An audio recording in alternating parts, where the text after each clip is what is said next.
Voilà, nous sommes prêtes. Voilà, bonjour à vous,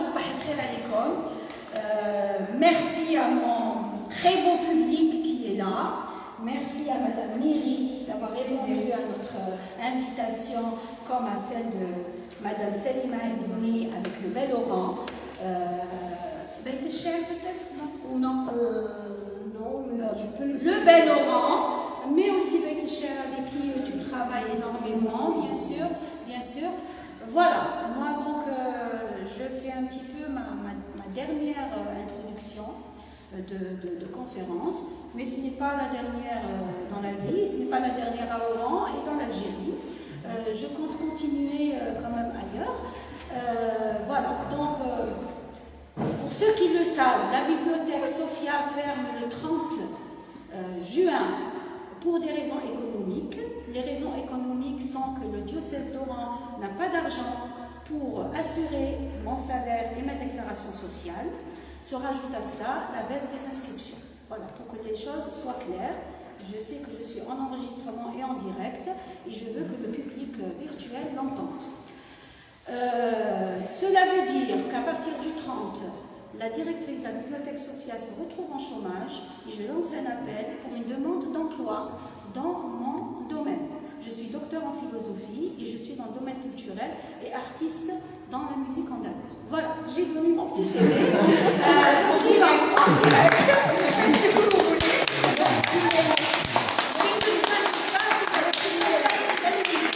Voilà, donc parce que je sais que nous avons deux publics. Sinon, sans cela, nous sommes heureux de recevoir Madame Miri pour nous présenter ce très beau livre qui voilà, Madame Miri avait demandé à venir à la bibliothèque Sophia il y a déjà 3 ans de cela. Elle ne se souvient même pas. Mais moi, je me suis bien souvenue, j'ai même vos appels. Et donc, mais voilà. Pour venir avec un livre de contes et de lieux. Voilà, c'est très symbolique.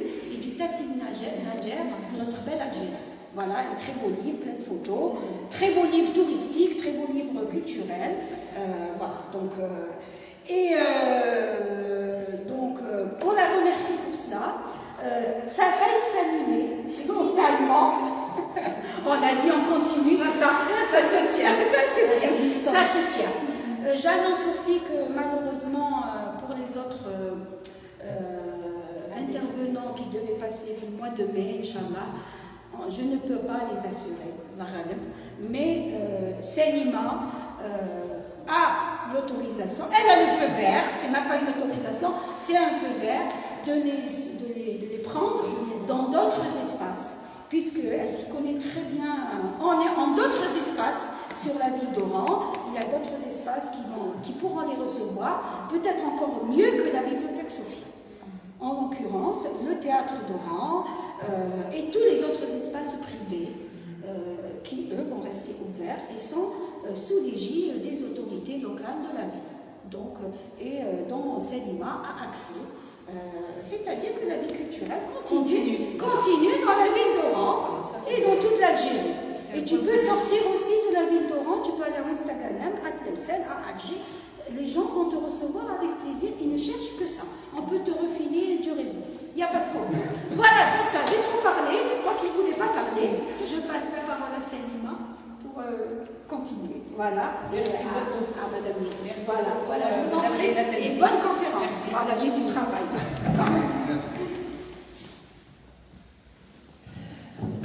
Bienvenue. Merci Madame Selima Edouni. C'était un plaisir d'être ici. Partagez, chère madame. Je crois que c'est votre première venue en tant que contrice. Oui, à Ouaram, oui. Et en plus, je suis originaire de la région, à l'Emseldia, donc c'est tout à mon honneur d'être ici. Le retour au Bercail. Le retour aux sources, oui. J'ai fait tout ça le 1er mai. Et aujourd'hui, ici à Ouaram, franchement, c'est un plaisir. Merci d'être venu. C'est un honneur. D'abord pour moi, parce que c'est par le biais de notre amie Inès Hamid. Ah oui. C'est elle qui m'a orientée vers Inès, vous. oui. Et elle m'a dit il faut surtout pas rater cette Notre magnifique Inès Hlioni, oui. Notre jolie poétesse, elle est merveilleuse comme jeune femme. Oui, que je salue d'ailleurs aujourd'hui. Je commencerai par كان يا مكان في قديم الزمان الحبق والسوسن في حجاب النبي عليه الصلاة والسلام. Il était une fois dans des temps anciens, lys et basilic posés sur les genoux du prophète, sur lui prière et salut, un beau lézard qui vivait à Tilali, une région du Tassili-Nadjar. Si vous voulez connaître la suite, offrez-vous ce beau livre. Et au vrai sens du terme, je ne fais pas la promotion, mais pour ce beau livre, je fais exception. Il est beau, شكلاً ومضمونا. C'est un livre signé Yamina Ait Abdelmalek, illustré par Nélia Saleh. Nélia Saleh. On fait un travail fabuleux. Et comment? Et ça a rajouté à la splendeur de cet ouvrage. C'est un conte qui s'adresse d'abord aux petits, aux enfants et aux enfants, mais il s'adresse aussi aux adultes et qui peuvent raconter aux enfants. Sans tarder, je laisse la parole à Yamina parce que c'est elle l'autrice et c'est elle la conteuse. D'abord, je commencerai par la première question. Mon amie Yamina, présentez-vous succinctement parce que vous avez beaucoup de choses à dire. D'accord. Professionnellement parlant, scientifiquement parlant, académiquement, parce que c'est une grande dame, c'est une ingénieure. Et je m'arrête là. Allez-y. Merci beaucoup Selima pour cette présentation et ces éloges. Alors, je suis Madame Yamina Abdelmalek. Je suis ingénieure agronome de formation. Je suis sortie de l'Institut agronomique de Habash, d'Alger. J'ai fait spécialité foresterie et protection de la nature, c'est-à-dire écologie, et j'ai fait option gestion des parcs nationaux et des aires protégées. Voilà. Donc ça doit expliquer un petit peu cet amour que j'ai, je dis bien un petit peu parce qu'il y a d'autres facteurs, cet amour que j'ai pour les grands espaces, pour la nature. Et j'ai fait un magistère, je ne me suis pas arrêtée à l'ingénierat parce que j'en voulais plus. J'ai fait un magistère, à l'époque on était obligé de passer par le magistère, on ne pouvait pas aller au doctorat directement. Donc j'ai fait un magistère, mais pendant 7 ans. J'ai fait une recherche de 7 ans pour cartographier le lac Oubaïra dans le parc national d'Al-Qala. Donc j'ai travaillé sur une zone humide d'importance internationale et j'ai la passion du désert. Donc c'est un peu... mais j'ai plusieurs passions de toute manière. Je leur dis toujours que j'ai un cerveau qui est divisé en deux. Il y a la moitié de la scientifique et la moitié de la littéraire. Oui, il y a une petite salade, là, une petite fusion, mais il n'y a pas de problème entre les deux côtés. Ils s'entendent très très bien. Oui, dans le livre, oui, je suppose que ça doit transparaître. Donc, qu'est-ce que je peux dire d'autre sur mon parcours? J'ai commencé à aller au Sahara central.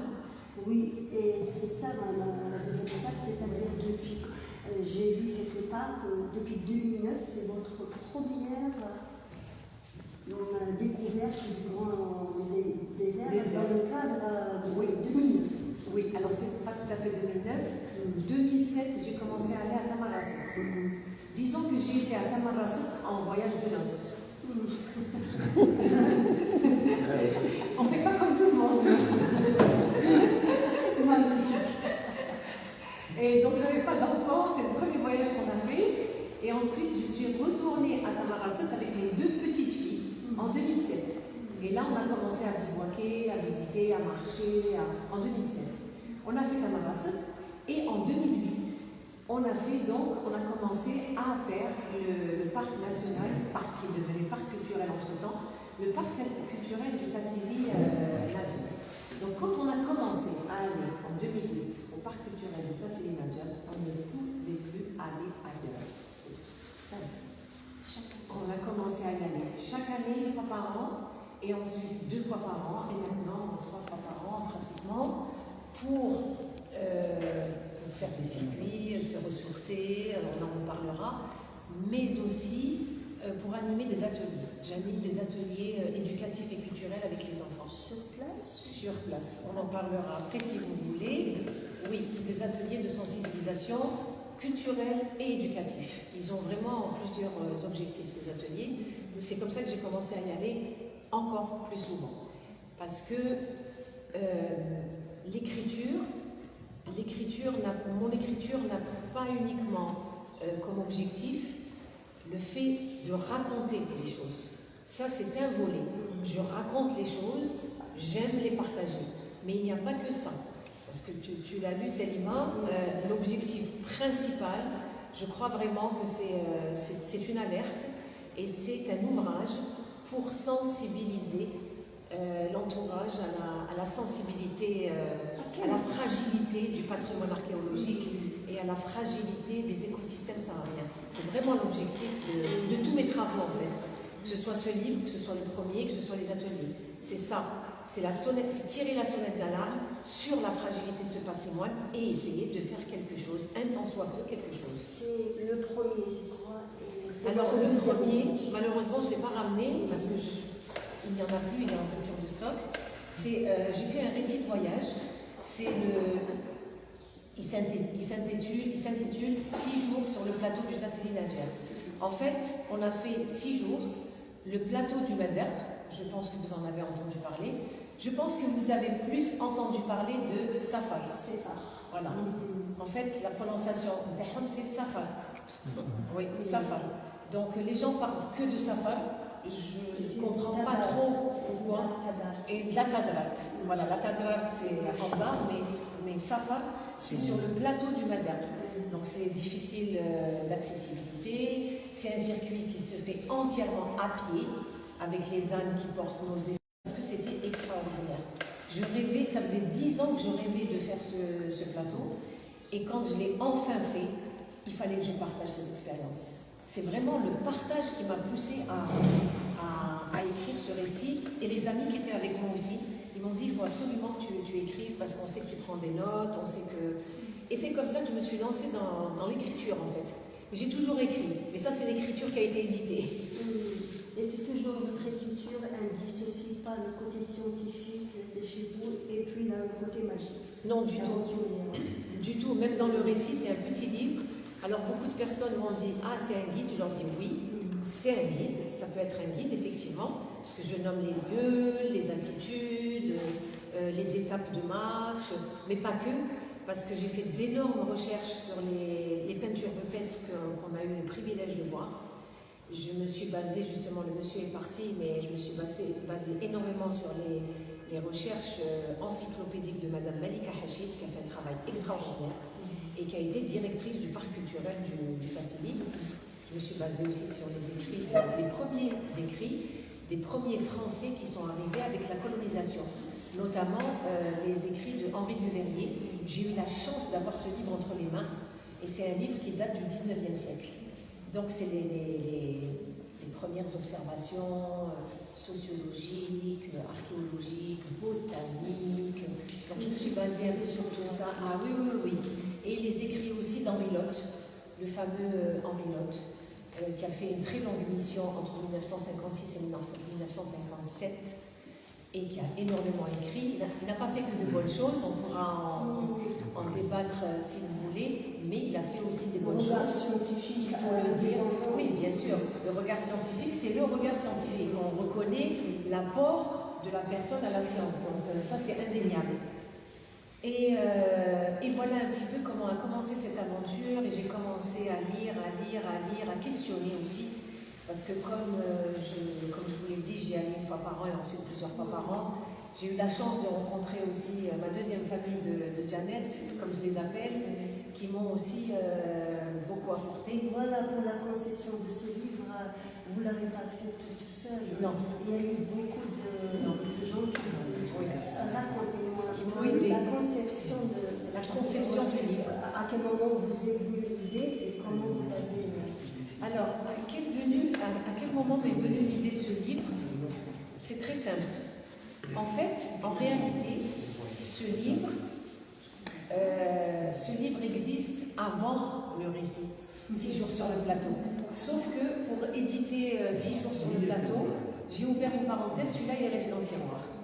Et j'ai ouvert cette parenthèse et je voulais le partager et l'éditer tout de suite. Et j'ai eu la chance d'avoir Samira Bendris à mes côtés, qui était directrice de la maison d'édition El Ibriz et qui faisait partie de l'expédition et qui m'a dit je l'édite. Donc j'ai fermé la parenthèse de celui-là, je l'ai mis dans le tiroir, j'ai ouvert l'autre parenthèse, j'ai édité 6 jours sur le plateau et je suis revenue vers celui-là. Mais celui-là, comme on dit, c'est vraiment mon premier amour, ce livre.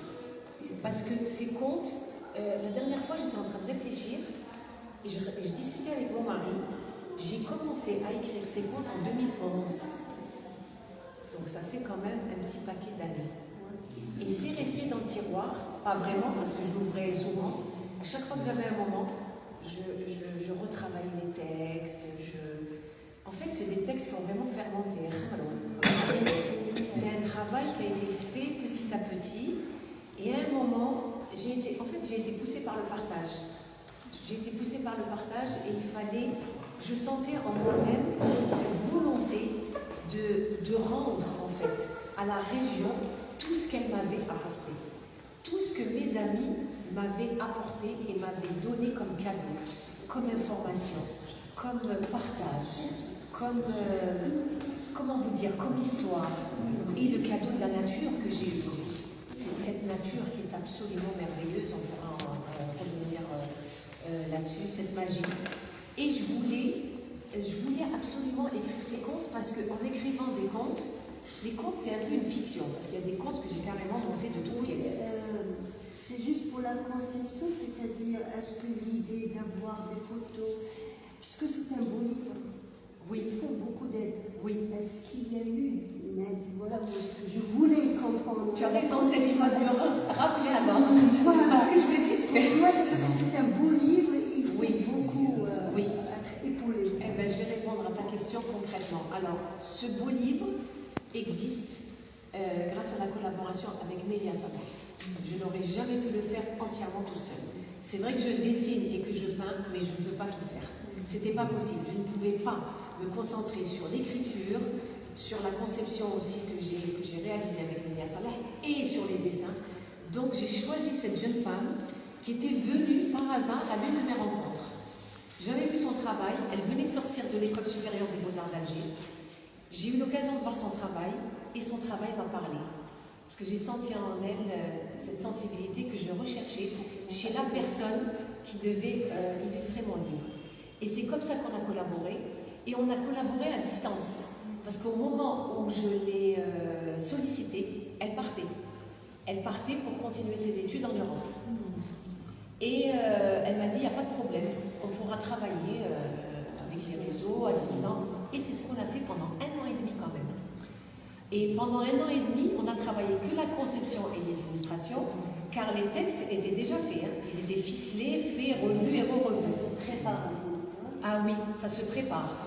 Parce qu'en plus, je vais répondre concrètement à ta question, Selima, les illustrations ont été faites sur la base de mes photos.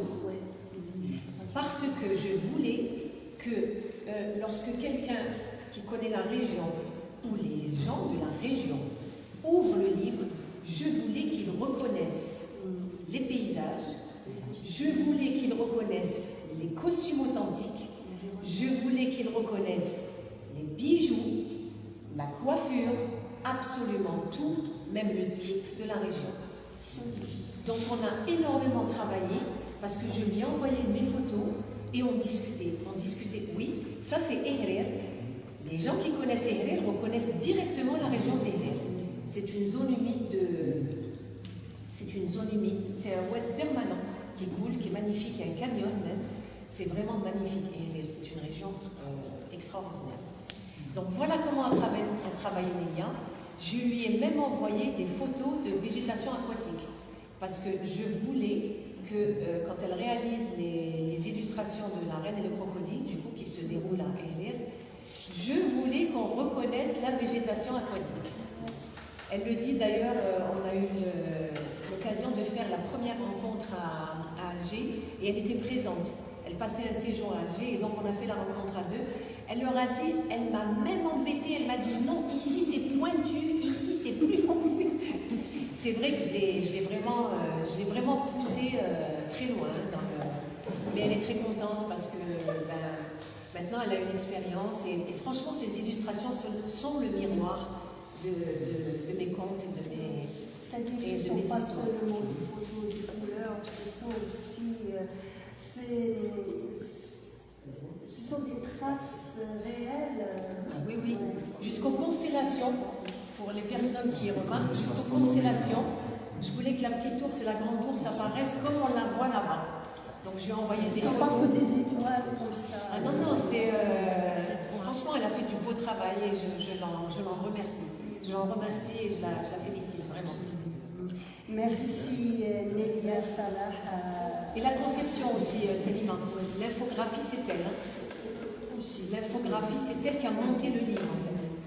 On a travaillé ensemble, bien sûr, on a collaboré, mais c'est elle qui a monté le livre parce que elle, c'est son métier. Et la qualité de... Oui, ça j'ai choisi avec l'un des meilleurs imprimeurs. Oui, ça c'est Nelia. C'est Nelia qui a eu l'idée de mettre ça pour faire comme du sable. Ça fait...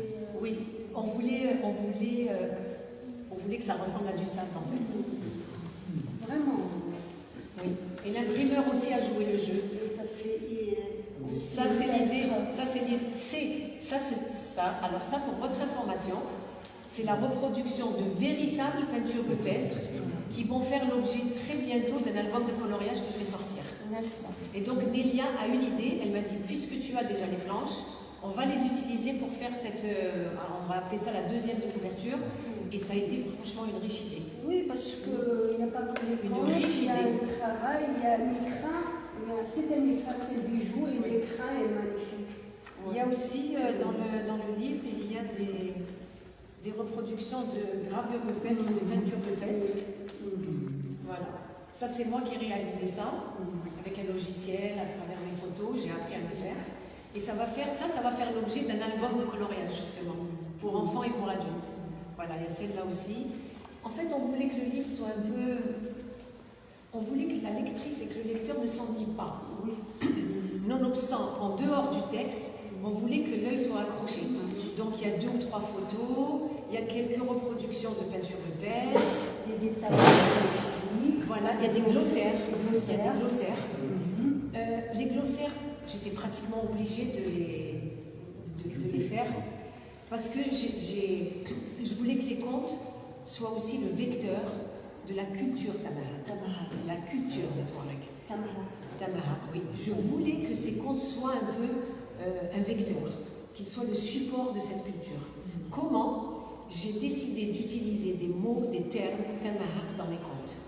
Et donc il fallait que je fasse des glossaires pour renvoyer la lectrice, le lecteur, aux explications. Mais pas que.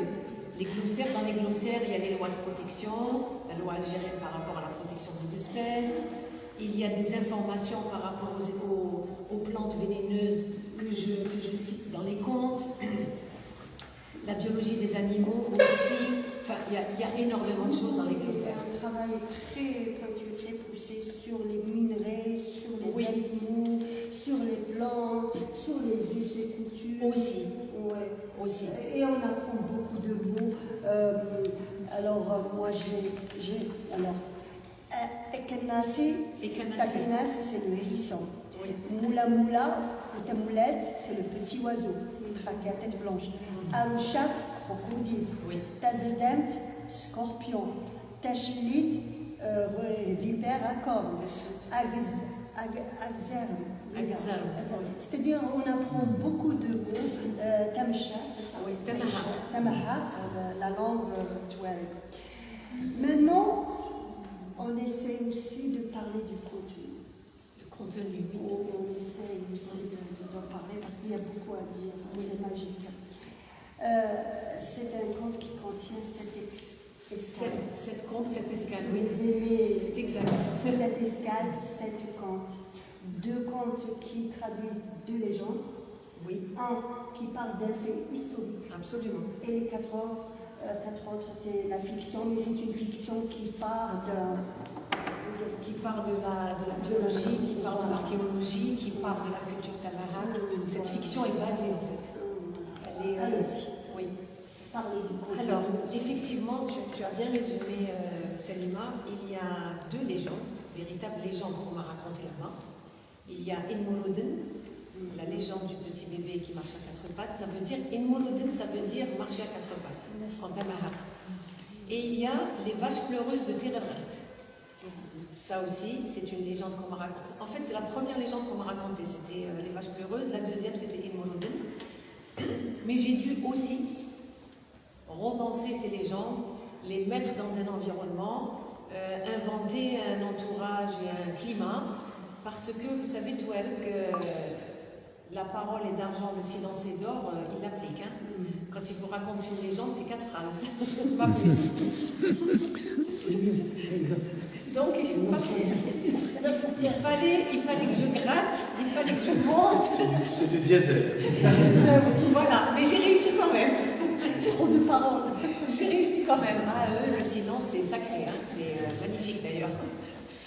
Donc il y a deux légendes, et il y a cette fameuse histoire du dernier crocodile qui a été tué à Ehrir, dans le parc culturel de Tassili Nadjer, qui n'était pas encore parc culturel à l'époque de la colonisation française. Alors, l'armée française n'a pu pénétrer le Sahara central qu'au début du XXe siècle. Vers 1910 seulement, ils ont pu rentrer à Tassili Ahagar, du côté de Tamarasset, et Tassili Nadjer, du côté de Janet, la Libye. Et Tassili Nadjer, ça a été plus difficile. Ils ont rencontré une résistance très très solide par rapport au Tassili Ahagar. La résistance était mitigée. Là, elle était très forte. Et dès qu'ils sont arrivés, vous savez comment ils ont commencé à entendre plein d'histoires. Et il y avait encore des crocodiles à Ehrir. Effectivement, Duveyrier, dans l'ouvrage de Duveyrier, lui, il cite à peu près 3, 4, 5 crocodiles. Bon, le crocodile du Tassili, c'était un petit crocodile qui faisait 1 mètre, 1 mètre 20. C'est pas les crocodiles qu'on voit dans les documentaires immenses. Oui, comme les crocodiles du Nil. Non, c'était un petit crocodile, mais c'était des crocodiles. Donc quand ils sont arrivés, ils ont entendu parler de cette histoire, de ce fait, et ils n'avaient plus qu'une idée, c'est tuer le ou les crocodiles et les envoyer en France. Les trophées, encore les trophées. On connaît l'histoire avec un grand H. Qu'est-ce qu'ils font? Ils n'ont pas voulu se mouiller, ils n'ont pas voulu se tremper dans cette histoire, c'est le cas de le dire, puisque le crocodile vivait floued idaran. Ils ont offert une grande récompense, Touareg, pour qu'ils puissent eux le chasser ou les chasser, parce qu'ils ne savaient pas trop s'il y en avait un ou plusieurs, et les ramener. Vous savez, l'argent, c'est l'argent. Donc Touareg ont cherché ces crocodiles, ils en ont trouvé un, qui était le dernier en fait. Ils l'ont tué, ils l'ont ramené à ce capitaine.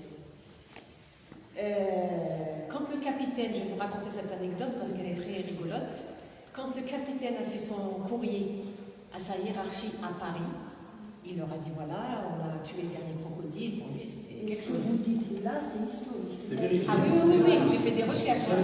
J'ai fait des recherches. D'ailleurs, il y a une liste bibliographique à la fin de mon livre, pour les personnes qui veulent. Et on lui répond, sa hiérarchie militaire lui répond en lui disant il va falloir que tu prennes des vacances. En mission. Ils l'ont pris pour. Ils se sont dit il commence à travailler du cibolo. Il est au Sahara central, il est en train de raconter des histoires. Et là, il s'est pris en photo avec le crocodile, donc le trophée qui était mort bien sûr. Il s'est pris en photo et il leur a envoyé la photo. Cette photo, j'ai eu l'occasion de la voir dans le livre, moi je dis toujours livre encyclopédique de Malika Hachid, là où elle raconte son Tassili, il est extraordinaire ce livre, et il y a cette photo dans le livre. J'ai eu l'occasion de la voir. Oui, docteur Malika Hachid. J'ai eu l'occasion de voir cette fameuse photo. Cette histoire m'a tellement touchée, moi en tant qu'écologue et agronome et dans la sauvegarde de la nature, etc. Et en tant que nationaliste aussi, je vais dire, pas juste en tant qu'écologue, oui. Je me suis dit, il faut que je monte une histoire autour de ce fait véridique. Et c'est comme ça que j'ai écrit La Reine et le crocodile. La Reine Rahma et le crocodile. Et je raconte, d'ailleurs dans le glossaire, je raconte tout ça. Je mets cette petite note comme quoi le dernier crocodile a été tué en telle année. Il existe en palais dans... Oui, il est au Muséum d'Histoire Naturelle à Paris. Oui, parce que bien sûr, ils l'ont pas laissé. Ils l'ont envoyé, mais il n'est pas exposé. Hein. Il est dans les réserves, comme les crânes. comme des milliers de choses qu'ils ont. On pourra en rediscuter tout à l'heure si vous voulez. On pourra en rediscuter si vous voulez, hein, de tout ce qu'a pris Henri Lotte et des milliers de choses. Voilà un petit peu. Et alors, je termine. Les quatre autres contes, ceux-là, c'est, comme tu as dit, des contes fiction, effectivement, qui sont sortis de mon imagination, mais toujours avec des objectifs.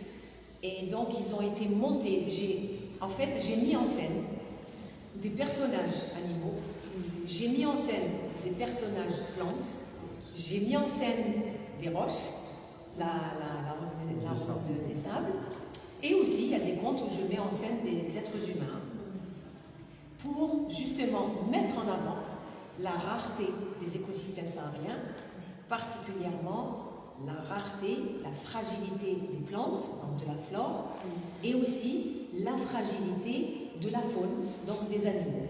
J'ai aussi cité les animaux préhistoriques qui ont disparu et que les êtres humains préhistoriques nous ont laissés sur les parois en forme de dessins et de gravures préhistoriques. Oui, celle-là, elle vient de Ouadjarat, le site de Ouadjarat.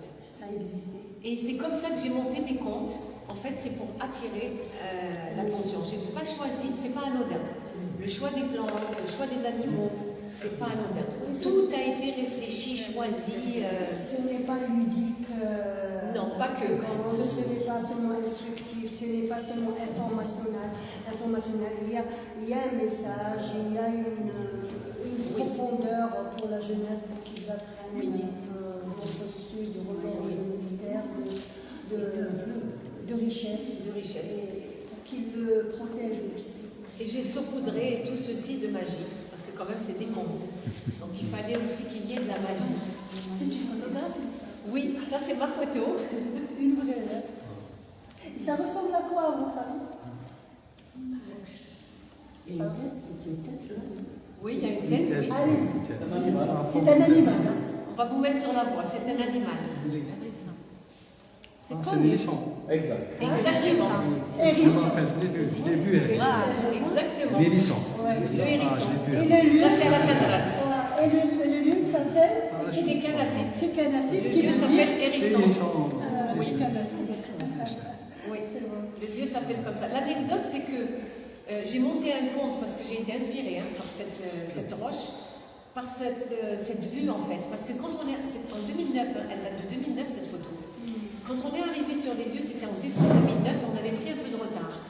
Donc on est arrivé, la pénombre avait déjà commencé. Décembre, les journées sont très courtes, et il y avait déjà le lever de lune. On voit la lune. Le lever de lune avait déjà commencé, et quand j'ai regardé cette roche, franchement, directement, j'ai vu le hérisson en train de regarder la lune. Je suis rentrée à Alger, j'ai commencé à écrire des contes, etc. C'est bien plus tard, des années plus tard, qu'on m'a expliqué que Técanacide voulait dire hérisson à cause de cette roche.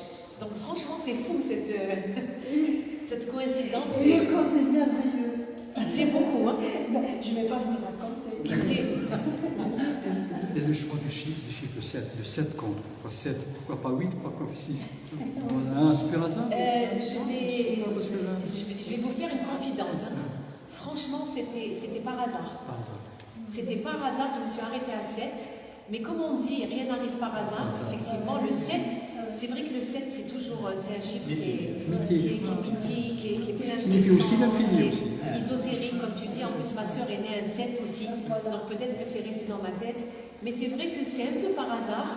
Mais je crois qu'il y a eu quelque chose qui a fait que je me suis arrêtée à 7 mois. Une autre magie? Oui. La rose de Jéricho. Ah oui. Comment elle nous est parvenue? On l'a fait tout à l'heure. De Jéricho. Oui. La rose de Jéricho. Alors, la rose de Jéricho, c'est une plante aussi qui m'a beaucoup plu. La première fois que j'ai fait la tadarate, on m'a parlé de cette plante qui n'est pas spécialement jolie. Hein. Vous la voyez, elle est sèche, elle est rabougrie, les branches se referment sur elles-mêmes. Oui, elles se referment sur elles-mêmes. Oui, il y a une illustration. Ah, voilà. Les feuilles, quand il y en a, elles sont très petites. Les feuilles, quand il y en a, elles sont très petites. Des fois, il n'y en a pas du tout parce qu'elle est complètement sèche. Je veux dire, c'est pas une plante qui va vous rester en tête pour sa beauté, pour la couleur.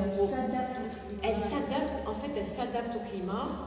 Elle s'assèche complètement pour résister, voire des années. Oui, c'est la résistance biologique. Et dès qu'il y a 2 gouttes de pluie, eh ben, elle a la faculté de s'épanouir, de reverdir, de faire ses fruits durant un cycle végétatif très très court.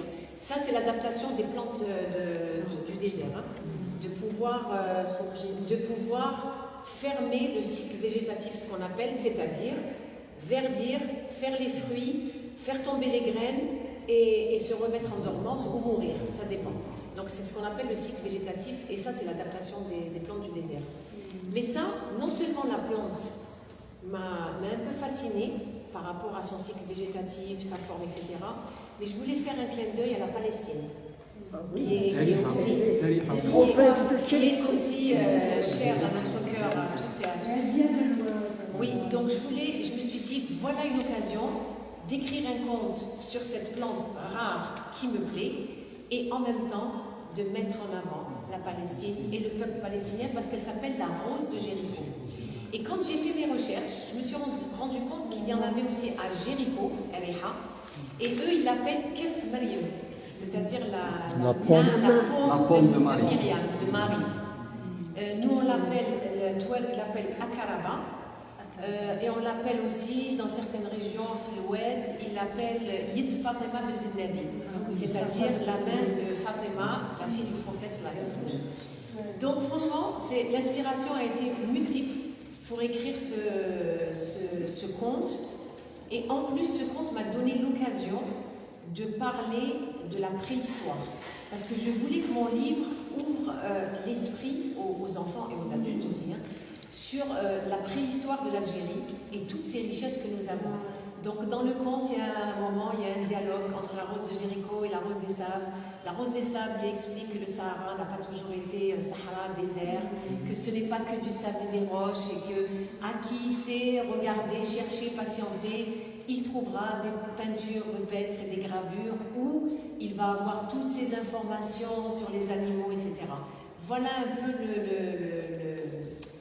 peu le but, les buts de ce conte et comment je l'ai monté. Voilà, je ne sais pas, je vais m'arrêter là parce qu'il y a beaucoup de choses à dire. C'est à vous maintenant de voir, il faut la faire parler, hein, parce qu'elle a beaucoup de choses à dire. C'est pas bien difficile. Voilà, parce que c'est magique. Je voulais juste dire, il ne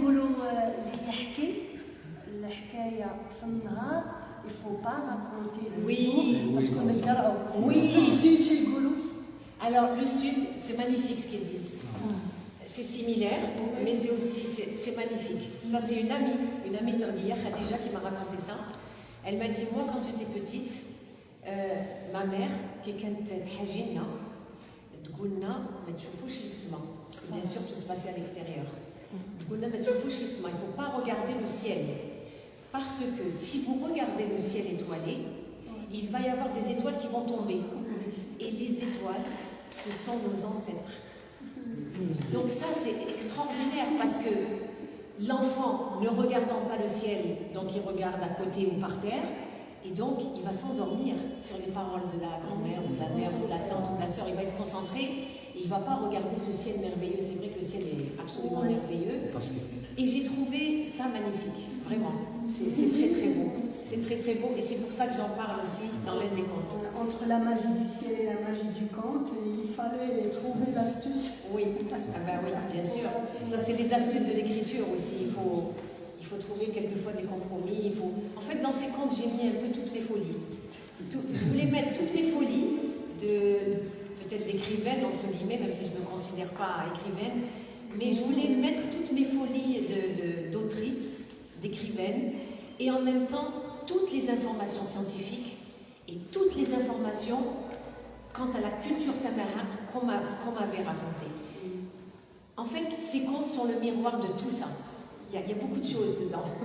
Oui, mais tu as toujours le souci de la vulgarisation, de la simplification, c'est-à-dire il y a beaucoup d'informations, il y a beaucoup de précisions, mais dit d'une manière très ludique et tu penses toujours à l'enfant qui est d'une manière très accessible, très agréable, et tu penses aussi quand il y a des mots difficiles, il y a le glossaire, c'est-à-dire l'adulte il est là comme Bien sûr. Il y a ce souci. Et ainsi, l'adulte apprend aussi du coup. Voilà. Donc c'était un peu cette double challenge que je voulais mettre dans ce double challenge. Est-ce que tu veux lire un passage? Je sais ce que je voudrais faire, Salima. Je voudrais rendre hommage à des personnes qui m'ont aidée. Il y en a plusieurs. Je voudrais rendre hommage à Mariam Bouzid. C'est une chercheuse, une Algérienne, qui a été une femme extraordinaire et c'est la première en fait qui m'a encouragée. Les contes, j'avais même pas commencé à les écrire, mais j'avais l'intention de les écrire, je savais un peu comment j'allais les monter, et donc il me fallait de la documentation parce que j'ai énormément lu pour écrire ces contes, énormément. Et je me suis dirigée vers elle et elle m'a ouvert les portes. Elle m'a prêté de la documentation. Elle m'a sorti des livres de la bibliothèque à son nom. Elle me les a prêtés. Elle m'a dit tu travailles dessus tant qu'il le faut, après tu me les rendras. Et c'est une femme à laquelle d'ailleurs je la remercie dans mes remerciements. Mariam Bouzid m'a beaucoup aidée. On ne peut pas faire ce beau Non. ouvrage sans l'aide des gens généreux. Non, il y a beaucoup de personnes qui m'ont aidée. Donc je voulais commencer par elle. Et ma deuxième famille, Janet, bien sûr, qui nous ont pris par la main et qui nous ont fait découvrir ces lieux merveilleux, qui m'ont raconté leur tassili, qui m'ont raconté leur histoire, leurs ancêtres, des choses extraordinaires. D'ailleurs, je n'ai pas pu tout mettre dans ce livre. Je pense à d'autres ouvrages. Est-ce qu'on pourrait tout dire? Non, c'est pas possible. Le voyage, non, c'est pas possible. Le sud, oui, ce n'est carrément pas possible. À chaque voyage, on découvre. Oui, on découvre des choses, on enrichit ses connaissances, ça mûrit en fait, tout ça, ça mûrit, ça a besoin de réflexion, de maturité. Et ton écriture, ça sera toujours autour du tassili? Non, on en parlera tout à l'heure si tu veux. Non, il y a d'autres projets quand même. Mais autour du tassili, c'est sûr qu'il y en aura d'autres, c'est certain. Je voudrais aussi rendre hommage à Ginette, Madame Ginette Omassi Pradri, qui vient de nous quitter. Ouais. Cette grande petite dame, préhistorienne, archéologue, qui a énormément apporté à la préhistoire algérienne. Elle a été l'une des fondatrices d'ailleurs de la chaire de préhistoire en Algérie, juste après l'indépendance. Elle a travaillé aux côtés de Mouloud Mamri pendant plus de 10 ans. C'était son bras droit, et ils travaillaient ensemble. Elle a travaillé avec Sidi Ahmed Kerzabi aussi, qui a été lui aussi directeur du parc culturel du Tassili. Ginette, je voulais lui rendre hommage parce que j'ai eu le privilège de la croiser, plusieurs fois, de discuter avec elle, de lui offrir mon premier livre, et elle m'a encouragée.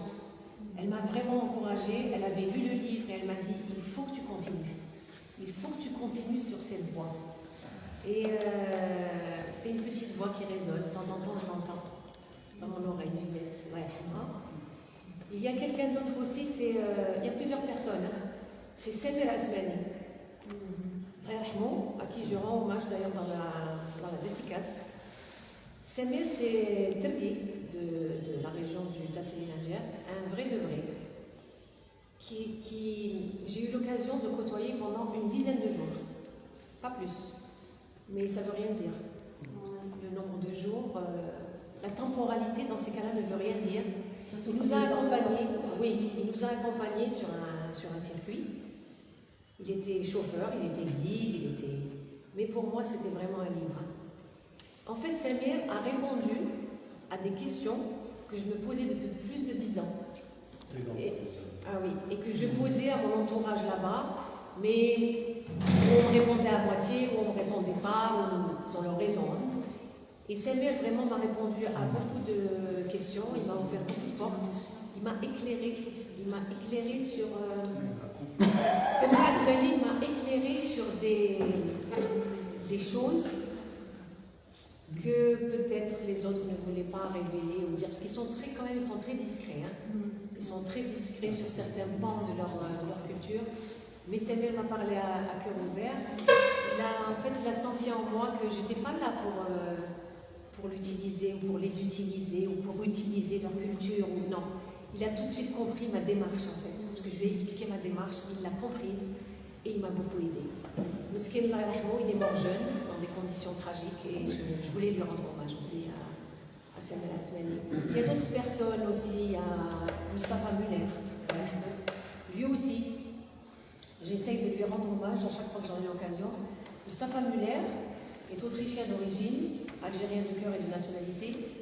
Il a combattu dans les rangs du FLN. Il a fait un travail extraordinaire. Et il a été directeur du parc national du Tassili. Et il a été l'un des instigateurs pour que ce Tassili devienne aire protégée. Avec d'autres, bien sûr, mais il a été l'un des instigateurs, Mustafa Muller. D'ailleurs, Mustafa, ça a été le nom qu'il voulait adopter. Et comme par hasard, il est décédé à Tamarasset.